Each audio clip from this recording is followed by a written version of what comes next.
different parts of the ummah, there is a lot of hope. There is still a lot of hope. More and more people are coming and becoming more practicing, and more people are doing more and more for the sake of Allah and for their journey into the hereafter. So, in your own way, you must make sure that you are moving closer to Allah as the days pass. Only Allah knows your challenges and you know your challenges.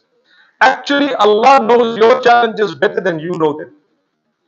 Some people say, make dua for me, I'm struggling with this. Sometimes, some of the things they are struggling with, you don't even have a clue what's going on in their lives. So I agree, don't judge them, but that doesn't mean don't advise. Big difference between the two. Advice comes without belittlement. Advice comes without swearing. Advice comes without disrespect. But when you're judging someone, it's a harsh, heavy-handed statement of arrogance that puts you on a level above the other in your own mind. That's wrong. When I talk to you nicely. I love you, my brother. You know what? Sometimes we might go to paradise because how we treated so well someone whom we didn't even know. And where do we get this from? I tell you, we get it from many different narrations. I want to give you one strange story that might seem disconnected, but it is. Do you know the story of the man who entered paradise, or who was forgiven because he quenched the thirst of a dog? You know the story? I'm sure you've heard of it. It's Sahih. Where he went down the well on a hot day, he took some water, he drank. When he came up, he finished drink whatever he wanted. And when he came up, he saw a dog panting in the heat, sniffing the sand out of thirst. And he said to himself, hey, this dog is also thirsty as I was. Let me go down and get some water. He goes down. There's nothing to bring the water back up in. What do I use? No pots, no pans, no nothing, no utensils. He used his shoe. He used his shoe. Would any one of us use a shoe to fill water in it to give a dog some water? Allahu Akbar. I don't even want to say, mashallah. I might say, well, look, I might not use this pair, but I can use another pair, right? Because these ones I play pedal with, right? Allah forgive us. Nonetheless, if a return, what if you treated a human being nicely? What will you get in return? Subhanallah. Have you thought of it? It's very deep. Why did an example come to us about a dog? Why was it not about something else? Because Allah wants to show you that that was low, far away.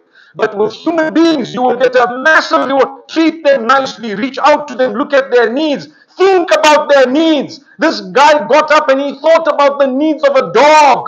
Imagine he thought about the needs of a dog, and Allah says, we loved it. What if you think about the needs of a human? What do you think Allah will do? Do you not think your reward is greater than that of thinking about an animal? In Islam, we treat animals with utmost respect, but human beings always come first.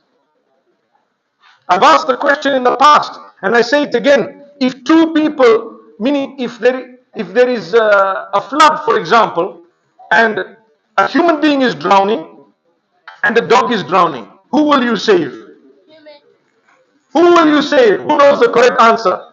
Both. But who do you start with? Human. A human. Look, I got these intelligent young lads. Lucky I told you to come and sit in the front. MashaAllah. MashaAllah. I'm so happy. So, we start with the human, but the intention is to save both. Once I save the human, I go back. What do? Look for the dog. If the dog is still there, mashallah, I go and I take the dog out as well. So in Islam, don't say that we don't care for animals. Wallahi, we do. But we prioritize A, B, and C. You got to know where to start, what to do, and so on. May Allah Almighty grant us blessings. Then, Ibrahim alayhi salam's father decided to reject the advice. He decided to threaten and execute the threats. That did not drop the level of Ibrahim alayhi salam in any way. He was alone. He had to leave his town and go out. People didn't accept his message. He had his wife and he had one more person with him. Who was that? He had his wife. He had one person with him. Another person. Who was that? His son? Besides his family. At some point, his nephew. Allah? Lut alayhi salam was the nephew of Ibrahim alayhi salam. And so he accepted the message. Allah says, فَآمَنَ لَهُ Lut. فآمن له لوط. Lut alayhi salam accepted, and he went with Ibrahim alayhi salam. Can I tell you something amazing? As much as they were just a few people at some point, a little bit later on, there was Ibrahim alayhi salam, Ismail alayhi salam in one area, Ishaq alayhi salam in another area, Lut alayhi salam in yet another area. And you know what? There were very few people who actually accepted the message. But he's called Abu Lambiya. Today, every salah, we mention his name. Every salah. That's why when Sheikh got up and says, famous people and so on, in my heart I'm thinking, what's that? You can have the most famous person who probably could be far away from the mercy of Allah. Let me tell you, success is never in how many followers you have. Never. In fact, it is a big responsibility and a headache. Success is when Allah is pleased with you. That is success. Success is even if you have 0 followers, but you got your salah in order, you're a humble person, you're trying to please Allah, you're working hard on your habits, and you're coming slowly forth, and you have good habits, and wallahi, you are conscious of Allah. That is success. Don't ever do silly things to try and gain followers. No. May Allah forgive me and all of us. May Allah strengthen myself and all of us. If you're doing silly things to earn followers, you might earn worldly followers, but you lose Allah. What's the point? What is the point? If we go on the day of Qiyamah, وَسِيقَ الَّذِينَ اتَّقَوْا رَبَّهُمْ إِلَى الْجَنَّةِ زُمَرًا. Allah says, the people who are conscious of Allah will be driven to paradise in groups. If you look at the tafsir, it says, who are those groups? There are many different narrations of who they are and what and who they were. But your group will be partly made up of those whom you associated with as well.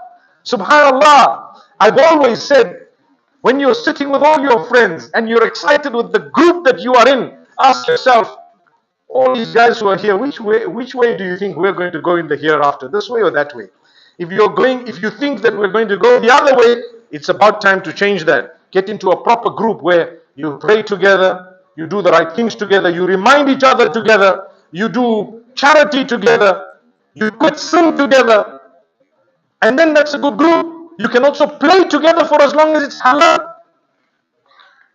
Allah doesn't want you to lead a boring life. No. Allah says we want you to lead an exciting, healthy, beautiful life filled with goodness, purity, morals, values and worship of Allah alone, as per the teachings and instruction of Rasulullah sallallahu alayhi wasallam. Subhanallah. It's beautiful.